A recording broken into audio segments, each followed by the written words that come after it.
So, with great interest, this is Baruch Fleischman from the Tikkun Elevator Kollel, and I'm looking at the Breslov Research new edition of Likutei Maharan. It has a lot of notes with it, and it's built up in a lot of different ways. Maybe we can understand this a little bit better with this, and we'll try this.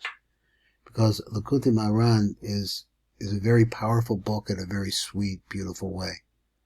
And it's a way of bringing the beauty of the Torah and the world itself around us into our lives. So all of this, what we're trying to do, all comes with this as well.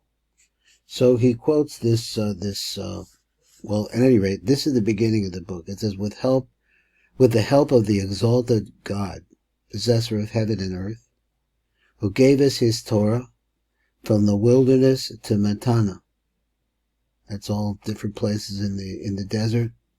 We shall begin to print revelations, wonderful and awesome, and they will include on the stories of Rabbi Baba Chana. Now, it's a big name in the Zohar, particularly in the Masechtas Baba Basra. So Rabbi Baba Chana has these stories, very difficult to understand them. We'll see how the Breslov Research translates and how we can understand it. And this merit, may we ascend to Zion with song, to the city where King David encamped. Amen. So here comes the beginning, the first shir that we're going to have here in Likutei Maharan. And we're going to read it right straight through, more or less, and then we'll see if we want to come back and see if there's other ideas. And know by means of the Torah, all the prayers and all requests that we request and pray are accepted. So therefore, like if a person, says to me or write to me, like what am I going to do? I mean, I got to find somebody to help me. I need, they're talking about they need advice with their lives.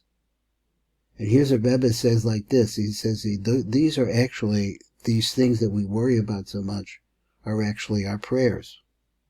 They could be our prayers. So here's a Rebbe that wants to come and teach us this idea. By means of the Torah, you want to get your prayers answered. First you have to focus. What is it that you need? And you have to pray for it. Because everything has an origin in the Ein Sof Baruch Hu. So all the prayers and all the requests that we request and pray are accepted. That's what the Torah can do by learning the Torah.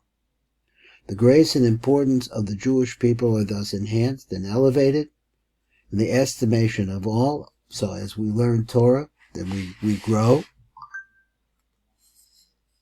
of whom they may have need, whether in materials, matters spiritual or physical. So everybody will know. They will see us either physically or spiritually. So he said, for presently, as a result of our many sins, the true grace and importance of the Jewish people have fallen. Now, most of the importance and grace are found with others. By means of the Torah, however, the Jewish people's grace and importance are enhanced. The more that we learn, the more we stand up to the fears of our lives, and we learn techniques as we are seeing and looking and trying. We can succeed little by little. For the Torah is called a beloved doe and a ya'alet chen. Now that's like a play in words. He says it's a beloved doe, and graceful gazelle, he says, or graceful gazelle, ya'alet chen, so it's all the question of what ya'alet means. She ma'ala chen. The Torah itself brings on chen. Chen, he says, it's like a Hebrew word. It bestows grace by itself upon those who study her. And through this, all prayers and requests are accepted. So he says now, this is an idea, and now you start thinking about some other things that we've read, because Rebbe Nachman wrote, and I was going to read this, but I thought it was just too much. He wrote in a time, was right during the tremendous revolutions were going on in Europe. There was a tremendous apostasy of Jews in Western Europe. Napoleon ultimately invaded Russia. Rabbi Nachman died in 1810, but this is a time of tremendous influence of outside ideas, and people leaving Judaism or real Torah Judaism for a more secular life. So now Rebbe Nachman comes and he tells us this idea. We've heard this other places. He said, for the Jew must always focus on the inner intelligence of every matter and bind himself to the wisdom and inner intelligence that is to be found in each thing. Now, it's very interesting. Rebbe Maharan was talking and he was saying that you could say, for example, take the beauty of it. Here, Rebbe Nachman wants to use the word intelligence, that there is some mind there. It's hard to understand what he means by intelligence, but there's some mind there. So he wants to say that you have mind. That's what they're saying. You have mind, they have mind. This, so that intelligence, which is each thing, may enlighten him, and that it is possible for a person to make connection with each of those things, that he may draw closer to God through that thing. And this, because that intelligence, he wants to say, is coming from God himself. For the inner intelligence is a great light that shines for a person in all his ways.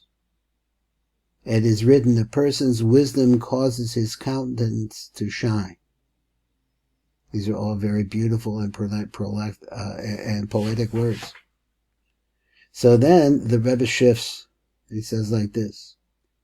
This, what we're talking about here, this great line that shines as a result of the Torah, this is also the concept of Yaakov.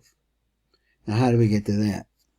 For Yaakov mirrored the rights of the firstborn, which is called Rashis, the beginning, the concept of wisdom. We have a phrase in Hebrew, Rashis Chochma. Chochma is the beginning, and that's where the beginning starts with wisdom, which is Rashis beginning, the concept of wisdom.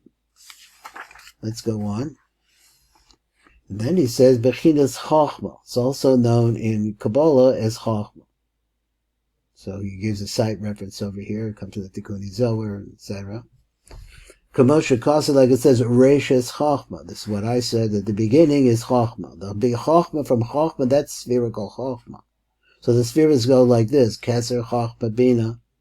There's also a Das, but that will give you 11. So Ches Keser Chochma Bina, Chesed Gevurah Teferes, Netzach Hod Yisod, and Malchus. Those are 10 spheros. Chochma, which is the sphera is really the beginning for different reasons, because Keser really is a part of a previous partsiv. It's really the bottom of a previous partsiv. So Chochma is really the beginning of the parts of itself. So then you have the concept of what we call Chabad Chagadnai. Chochma being the Das, Chesed Gevurah Teferes, Netzach Hod Yisod, and at the end is Bia Malchus. That makes that. So he said, V'reishas Chochma, V'zeh Bechina, this is the Bechina, V'yakveni Zeh Ba'amayim, you held me back these 2 times. V'targum Onkelos, and Onkelos that translates this, and he said, V'akamein, you outsmarted me. V'zeh Bechina Shemesh. Now, he's moving quickly in metaphor. So, I just for myself, my own brain, try to understand this. He says a Chochma is something related to, let me see. So he said, this is Yaakov. Going back, this is Yaakov.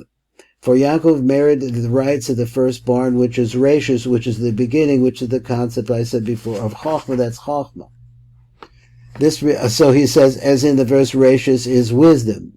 This corresponds, and Yaakveni, and you held me to this Lashon, this is the language of Yaakov. Yaakveni, you held me back, is Lashon Yaakov also, these 2 times. Which is the Yaakov got into Esav, sometimes he kept him from becoming totally, taking over the world of evil. Which Onkelos renders he outwitted me. Okay, he outwitted me, but Yaakveni, he held me back. And this is the concept of son. Now, this is where he switched. He says that and I can tell you the way to understand this, the way that I understand it. It says that this is the middle line. The middle line has lots of different names. So the name could be Zeranpen, the name could be Yaakov, because it's a line of balance. And the sun is also, part of that too. And this is the concept of the sun, for inner intelligence shines for him in all his ways like the sun. Wow. Very beautiful. This corresponds to the path of the righteous is like radiant sunlight, shining ever brighter as it approaches noon. Again, let me read the whole idea again. We're going to finish up here now. And this is the concept of sun. For the inner intelligence shines for him in all his ways like the sun. So if you see, you're able to see the intelligence and everything that's in that flower, then it'll shine for you like the sun. It'll correspond to that what's inside of you. This corresponds to the verse, the path of righteousness is like radiant sunlight.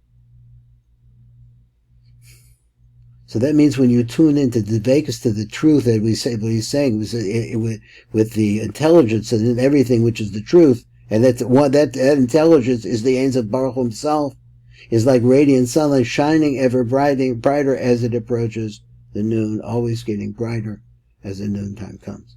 This is Baruch Fleischman, and that's Rebbe Nachman for this, this is Erev Rosh Chodesh Adar.